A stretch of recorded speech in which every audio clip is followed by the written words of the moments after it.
Mahopac firefighters and Carmel police were dispatched to a truck accident on Union Vallet Road on Monday evening.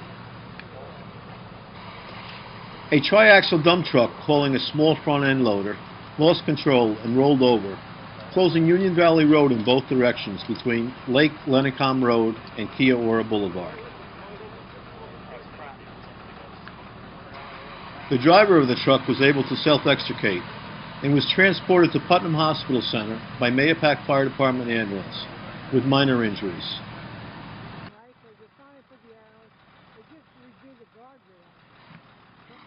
This is Frank Becerra Jr. for the Journal News and Loha.com.